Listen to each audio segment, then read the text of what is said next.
Gentlemen, the agenda meeting of the Monroe Township Council is called to order on this date, December 22nd, 2025.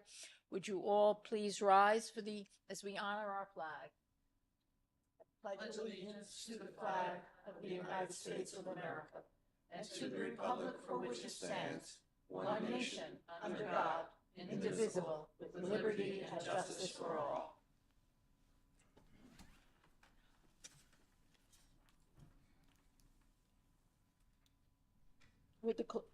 I can do this. I'm stronger lately. Yes, I am. Look at that. Would the clerk please call the roll? Councilman Charles DePiero. Here. Councilman Michael Markell. Here. Councilwoman Rupa P. Siegel. Here. Council Vice President Terrence Van Zora. Here. Council President Miriam Cohen. Here. Would you please read the Sunshine Law into the record? In accordance with the Open Public Meetings Act, it is hereby announced and shall be entered into the minutes of this meeting that adequate notice has been provided by the following. 1. Posted on the bulletin board within the municipal building on December 27, 2024, and remains posted at that location for public inspection. 2. Printed in the Home News Tribune and the Cranberry Press on December 27, 2024. 3. Posted on the Monroe Township website, and 4. Sent to those individuals who have requested personal notice. In accordance with Chapter 3, Section 17 of the Monroe Township Code, public comment shall be limited to 5 minutes unless further time is granted by the Council President. Thank you. Item 5 are 2 proclamations. First is December 3rd, 2025 was a celebration of a roundabout book club, which celebrated its 125th anniversary. And this book club is a combination of folks from Jamesburg and Monroe, and they had been meeting for that many years. The second was a proclamation proclaiming December 14th through 22nd of December to 2025 the 24th anniversary of Chabad Jewish Center of Monroe's celebration of Hanukkah in the Township of Monroe. Item 6, resolutions for consideration under the consent agenda at the December 22nd, 2025 regular meeting. That's R12, 2025-261 through R12, 2025-305. Any council members have resolutions that they wish to be removed? Yes, I just have one. Yes, sir. Thank you. R12 2025-279. Okay. No one else has anything that they need removed? Item 7 is the public comments, limited to a discussion only of those items on the agenda. I would like a motion to open public comments, please. Motion. Second on that, please. Second. All in favor? Aye. Any opposed? No. Anyone wishing to address us, please come forward. Remember, your time limit is 5 minutes. Your name and address for our records.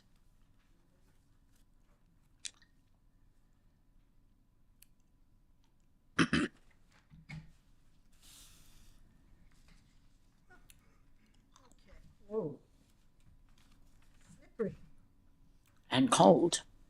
Mm-hmm. Shell Arminio, 9 Nathaniel Street. I'm going to start, I think, backwards. The resolution number R12-2025-305.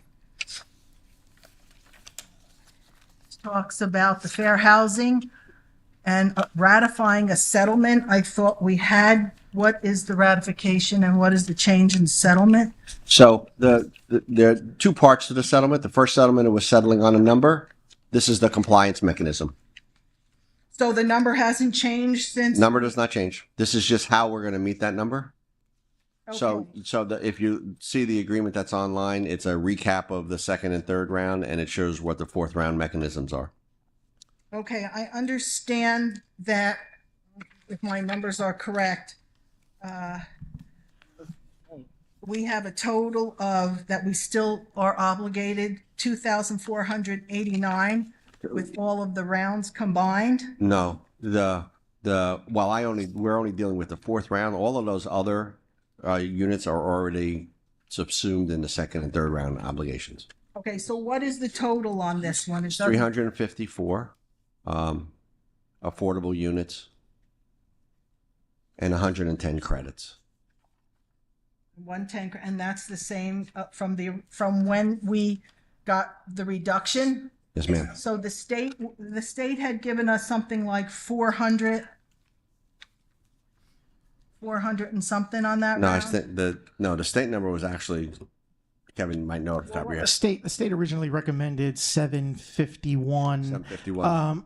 We negotiated that down to 460, but as Mr. Raynone said, with bonus credits under the statute, that brings us down to 354. Okay, and they agreed to that? There was no change in that number? Nope, that's the, well, you have the agreement, once again, that is online, is the agreement with Fair Share Housing Center. When you say, is it the resolution or? No, ma'am, if you looked on the website, right next to it, it says settlement agreement, so there's an actual settlement agreement. Okay, and then is this resolution, does it have anything to do with the mediation agreement before the Affordable Housing Dispute Resolution Program? It's MIDL 638-. Yes, that's the Affordable Housing Dispute Resolution Program. That's all part of the same process, correct? And it's included in, this is included. So, okay, so I can speak to this. But this talks about, I mean, I'm not an expert in this, it's hardly clear. But this talks about, it looks like there's 76 rehabilitation, Correct. 554, 1,399, and then 460 from the last, for what this resolution. But it includes everything, and the total of that is 2489. So, because what it does is the agreement recaps what happened in the first two rounds. Because part of the new affordable housing legislation said that you have to look back at those plans. So those plans are unchanged, essentially. Correct. Have we delivered on those? Well, you'll see in there, some of them have been completed and some of them have not been completed. Certainly not all of your third round projects have been completed yet. Okay, so it leads me to believe, and And remember, we reduced the one exception is we did reduce the third round by 479 market rate units. based on going to 30%. Based on the settlement agreement that we approved in September with JSM. September 2025, right? Correct. And we passed that ordinance at the last meeting. Right, Correct. okay. September 2nd, 2025, I guess that's it? That was the MOU, correct? And then we did the zoning ordinance that was adopted at Okay. at the last meeting. So just, again, these 354 units will translate to how many, because this is the resolution for this, how many total units with the market rate units? Mr. McGowan, I asked him that question just before I walked in here. He said 689. 689 total units. Correct. Will be built in order for us to give the 354. Yeah, and as you can see, that's a pretty good ratio. Well, Well, no, I mean, remember, in the last round, it was 4 for 1. So for 354 units, you would have had 4 times 354. So it's but again, totals are 12,445 over all the rounds that you were no, putting not into 12, the- certainly not 12,000. Not You said no, 12,000. the total. I'm not talking about affordable. If you take the Going back 40 years? well, we don't. Yeah, I don't know if it's 40 years. It's Sure. going back It to is, so- 1999. No, that's only the third round. So this also includes the I'm second just round. talking about what's in the paperwork. Yeah, no. But I'm just So it's not 40 years. sure it is, because it also includes the second round, which is the 10-year period before that. So remember, the third round took 15 years to do because there was a gap period and there was the 10-year period. So the answer is yeah, this obligation is essentially you're talking about going back to Mount Laurel 1. It's a 40-something year obligation, correct? 12,000 is a lot of houses, though. Thank you. I agree. Anyone else wishing to address us here? Seeing and hearing none, I'll ask a motion to close the public portion, please. Motion. Thank you. May I have a second on that, please? Second. All in favor? Aye. Any opposed? May I have no, there's no opposite. May I have a motion to adjourn the agenda meeting, please? Motion. Thank you. May I have a second on that? Second. Thank you. Roll call, please. Councilman DePiero. Yes. Councilman Markel.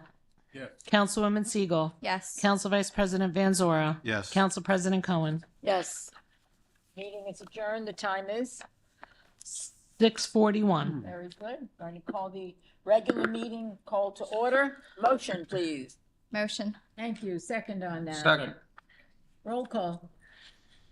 Councilman DePiero. Yes. Councilman Markel. Yes. Councilwoman Siegel. Yes. Council Vice President Van Zora. Yes. Council President Cohen. Yes. May I have a motion to approve the minutes of the following meeting, December 1st, 2025, the agenda and regular meeting combined? Motion, please. Motion. Thank you. Second on that.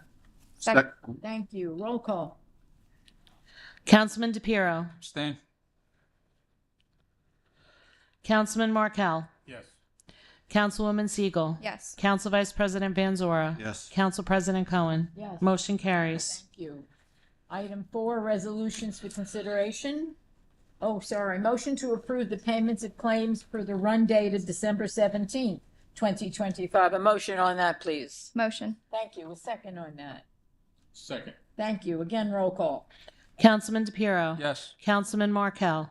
Yes. Councilwoman Siegel. Yes. Council Vice President Van Zora. Yes. Council President Cohen. Yes. Motion carries. Thank you. Now, when we have a motion to approve the minutes of the December 1st, 2025 agenda and regular combined meeting. Motion. Well, they did that Second on already. that, please.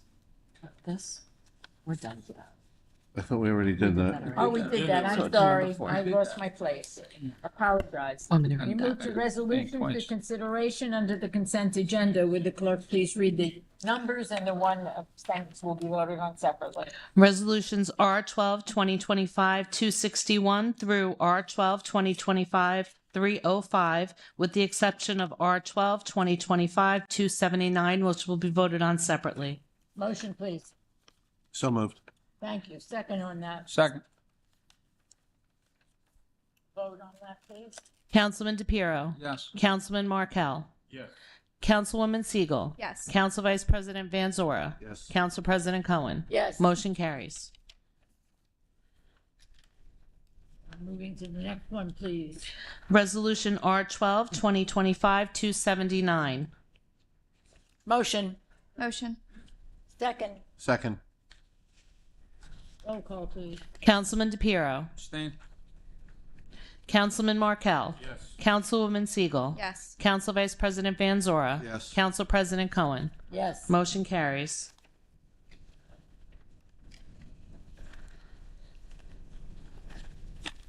May we move to our reports? We will begin with Mr. McGowan.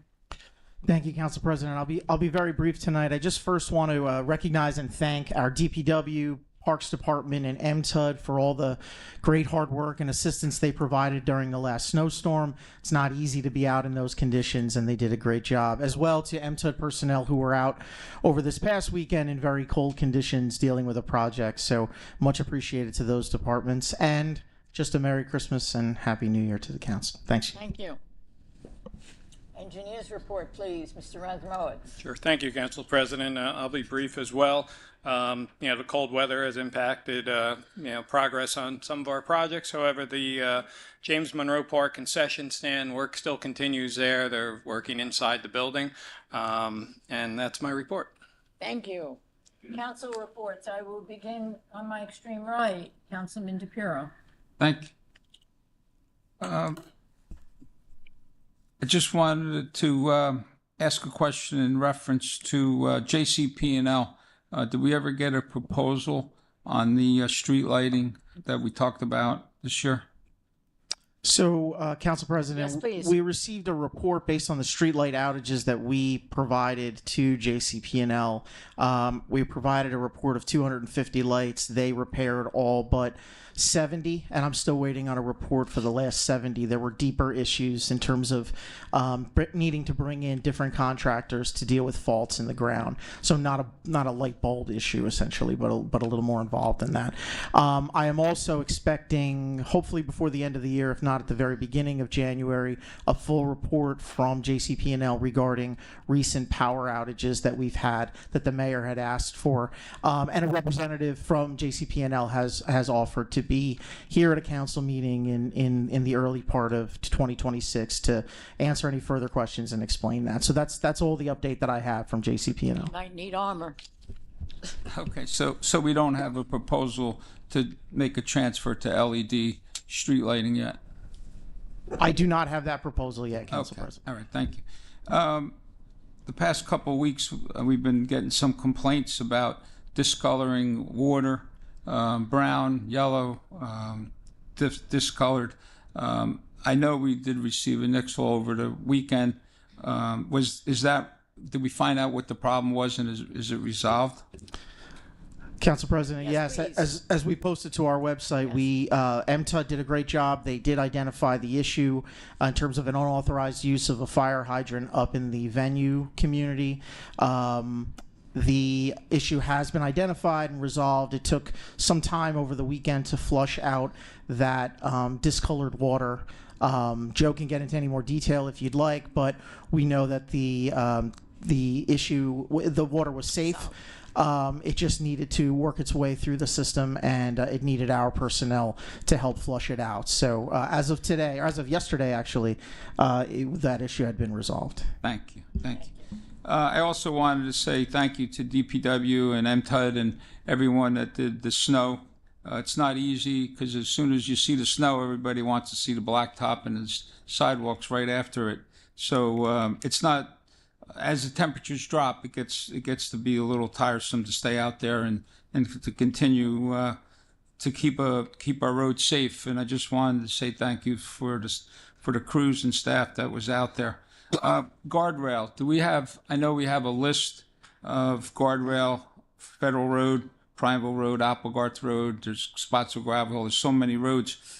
Do we have a list yet and a schedule on the repairs? Council President? Yes, please. So yes, we have those locations that were provided by our Public Works. We met with the guide rail company. We anticipate the mid to the end of January right now for a schedule to get that work underway. Very nice. Okay, good. So the one on Federal Road, that we work that out. Hopefully we can get that safe where it doesn't get destroyed again. So hopefully that's a big one that's keeps getting hit time after time. So that's good. Well 21, is that job complete and was it done on budget? Mr. Shembri.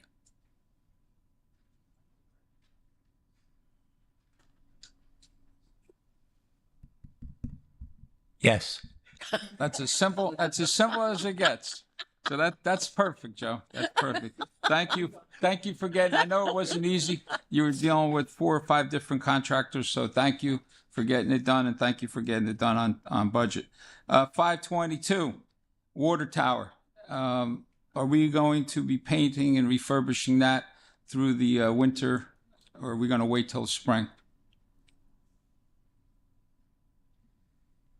The contractor has mobilized. In fact, they were there taking some soil samples and paint chip samples. They're speccing the paint out right now. So probably within the next month or so, you'll see all their equipment on site and the tent getting erected around the tank.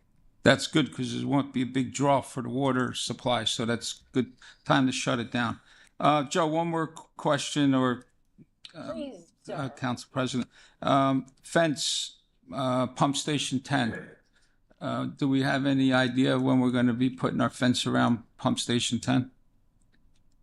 At this point, the actual owner of the auto body shop is still completing his survey, so we've been told to hold off on that until that survey is complete. Once that survey is complete and we truly identify what the property line boundaries are, then we will go ahead and install the fence. We've got the quote.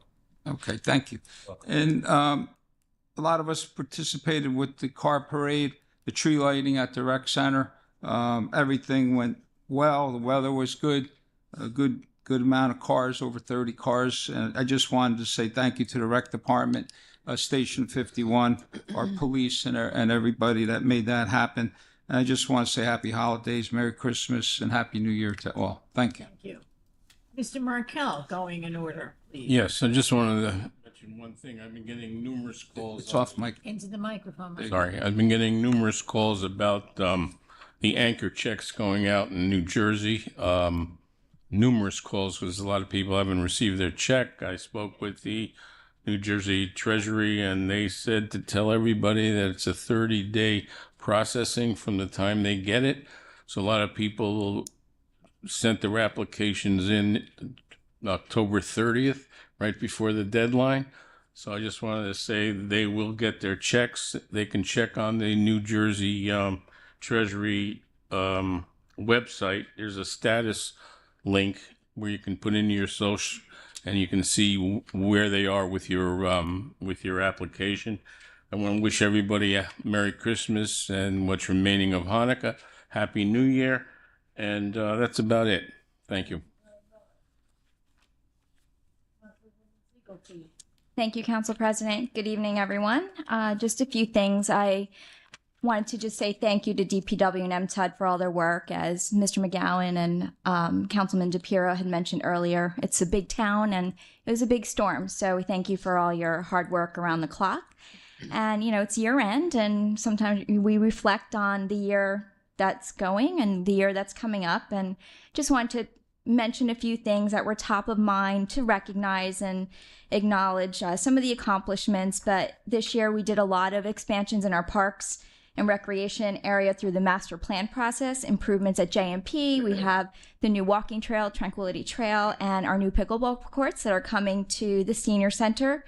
We talk about safety and security. It's one of the big things we focus on, and we remain one of the safest towns in the country. We have an outstanding police force and EMS. We've added more staff and ambulances. And we've received a lot of grant money this year through the collaboration with our county and state, which is wonderful. We've been able to pave a lot of roads and add traffic lights, etc. And all the work that's done throughout the year through our boards and commissions, bringing all kinds of programming around education and services to the entire community. So I really want to thank our volunteers that serve on these boards and commissions. It's a lot of time and dedication that they put in. And always grateful for the amazing people who work in our township day in and day out to help ensure that we all live in this wonderful community. So with that, happy holidays to everyone, and I wish you a prosperous new year. Thank you. Thank you, Madam President.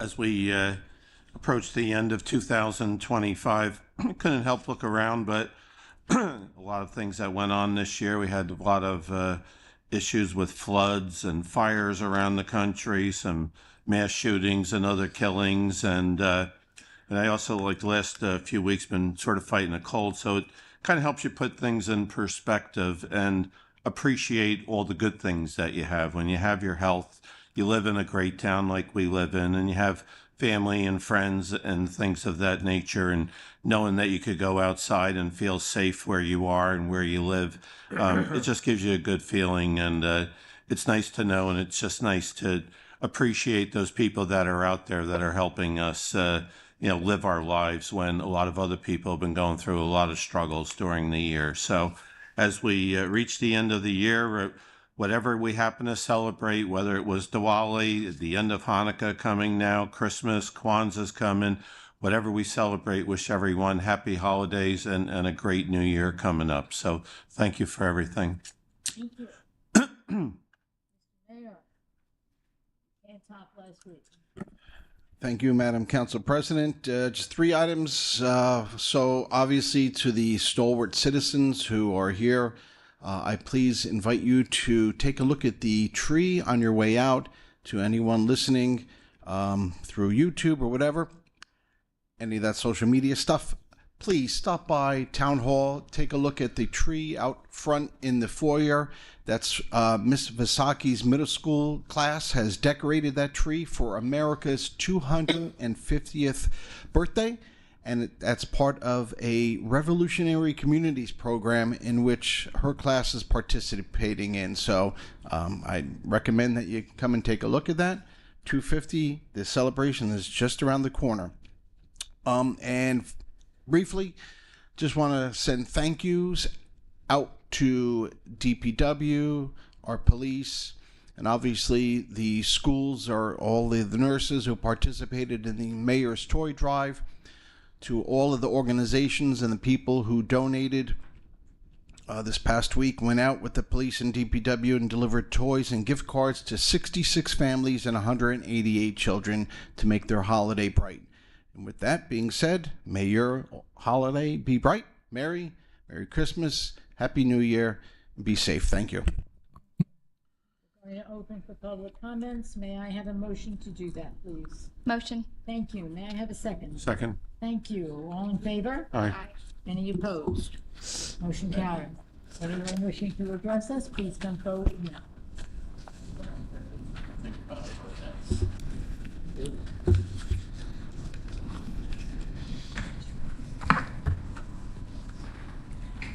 Good evening. Address for our records, please. My name is Jola Maloney. I'm not a resident of Monroe. I'm actually here from the Watershed Institute. I'm the municipal policy specialist there.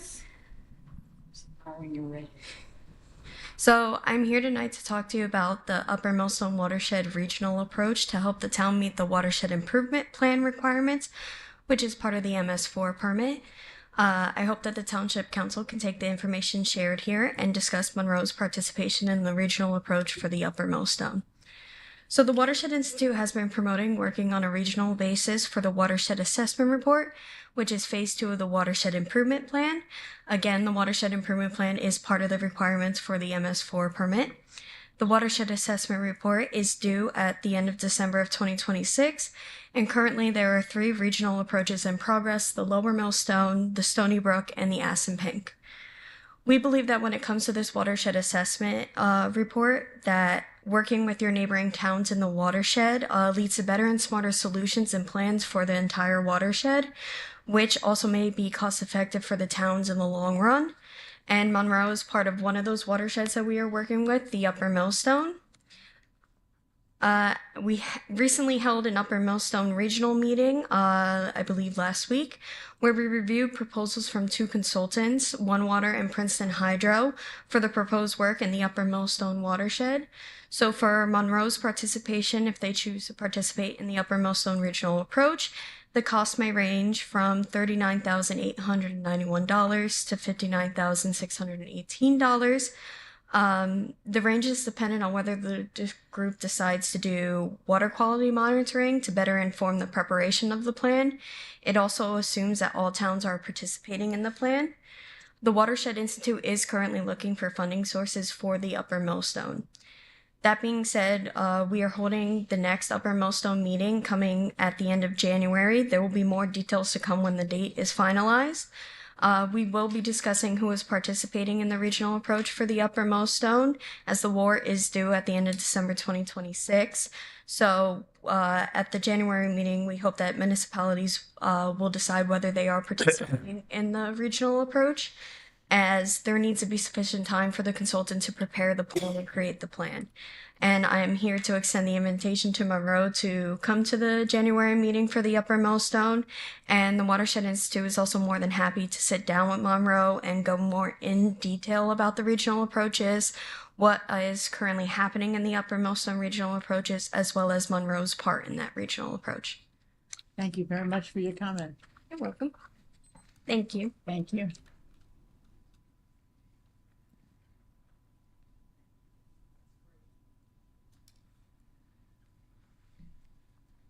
Shell Arminio, 9 Nathaniel Street. I'd like to thank this young lady for her, I'm sure, volunteerism for doing this, and I hope that the council takes up the very important situations for our watersheds. People don't always pay attention to it, but it's very, very important. And I hope we also, I don't know if you've passed the Green Amendment. A woman came a couple months ago asking Monroe Council to pass the Green Amendment. And I see everybody, well, some of the people have their heads down, so I don't know if it's on the agenda or not. It has not been on the. I know. I would like for you to put it on the agenda, because we're talking about the health of our community and the health of our state. So plastics, I mean, I don't even see why we wouldn't consider it, and certainly why we wouldn't be involved in the watershed. Okay, let me go to the resolutions. There's a refund resolution on here, the 291. It refunds the taxes for about $24,000 plus. How is that determined? Was this done as an appeal, as a result of an appeal? Mr. McGowan, please. Council President, no, these particular reductions are the result of several residents who now qualify for the disabled veteran exemption. Okay, that's good. There's other resolutions. I think there are 3 of them that have to do with tax appeals, 264, 276, and 277. And we pay these attorneys to do our tax appeal legal services. How often are they successful in the appeals? Actually, is the people the taxes not being reduced? Because we pay a lot of money to these attorneys. How successful are they in protecting the taxes of going to Monroe? We think they're very successful because most of these cases settle, and they always settle for less than what the taxpayer is asking for. But the taxpayer does get a reduction generally. Correct, but we generally settle them for less than what the taxpayer is asking for, so I consider that to be a good result. Statistically, about how much percentage? Statistically, about 1 in 10,000 tax appeal cases get tried. So the answer is I don't think I can give you a statistic as to where we are, but I can tell you that they never settle for what the taxpayer is asking for, and we always negotiate once again, it's the tax assessor's decision ultimately as to what the number is. Okay. So. All right, next. There's a grant that we're applying for, the Department of Community Affairs, for $1,500,000, if I'm reading that correctly. And do we have to match that number to Resolution 295? Mr. McGowan. Council President, thank you. So this was a legislative appropriation in the 2025 state budget. What happens with those appropriations is that they are then, once the state budget is passed, which obviously this one was, it is redirected to the appropriate administrative department, in this case the Department of Community Affairs, for us to file an application so they could monitor how we intend to spend those funds. So there's no specific match that comes along with that. There's no match at all. Okay, so is this the application for the grant, or are we getting the grant? No, the grant's awarded in the state budget. And all we do is file formally and ask DCA to give it to us. Did they give it to us? Are they awarding it to us? Yeah, it's awarded in the state budget. It is. It's awarded specifically to Monroe, is my question. It is, correct. Okay, correct. Thank you. That's good enough. And the last one, Resolution 278. I just need clarification where it talks about Township Attorney General Legal. The township attorney shall be paid $27,000 plus annually. So my question would be for what? And then it says general legal fees not to exceed $428,400 per year. Can you? The first covers my attendance at council meetings. So this is pure, the 27 is just council meeting Just attendance? council meetings, and the rest is the hourly legal services provided to the township. Okay. And that is hourly legal services by My firm. All right, since I have to address it to Ms. Cohen. So it's for the firm all in its entirety. And I guess it's number 1, all the people that would be involved in that? Excuse me? The number 1, it says the mayor and township hereby authorized to enter into 1-year professional service contract with Louis Raynone with the firm. Oh, I'm sorry. I thought they were different names. And I guess that's it. We're spending millions of dollars. I get 5 minutes. Thank you all for the year, and I wish everyone a happy new year, a happy holiday season, and to all the good things that have happened in Monroe. I am grateful. I hope we go into the new year and take care of our watershed and get rid of plastics. Thank you. Anyone else wishing to address the council, please come forward now. Seeing and hearing none, may I have a motion to close public comment? Motion. Second on that, please. Second. All in favor? Aye. Any opposed? No. May I have a motion? Council President, can I just make a comment? The first resident that came up and talked about the watershed, I did attend a meeting in Cranberry Yes. for that, and I'm also I just wanted to point out that we just had a meeting Saturday, and we had Gary from Shade Tree. He did a presentation. It was available by Zoom. I'm sure we can get it on the website for the town if the residents want to see it, because it was recorded. And he did do a presentation on the water drainage and everything that we're doing in the town. But I would definitely like to join along with the, because I get emails. We get emails from them, and I would definitely like to attend. So thank you, Council President. So noted for the record. I would just add that, that is part of our MS4 reporting. I have been speaking to the engineers in a couple of the other towns who are involved, who were at that meeting. We will be at the next meeting. Certainly there's an expense. I'll be speaking with our business administrator after the new year as we get more information on this. Is a new requirement of our stormwater reporting, and that's due later next year. Thank you. Thank you. Anyone else have any further comments to make? I would just like to wish everyone a very happy and a very healthy new year. Again, my overwhelming thanks to the very fine people that work for this township, that keep our roads clear and keep us all safe. And we should all be well and enjoy a good year. May I have a motion to adjourn, please? Motion. Thank you. May I have a second? Second. Time, We are adjourned. It is 7:07. 7:07.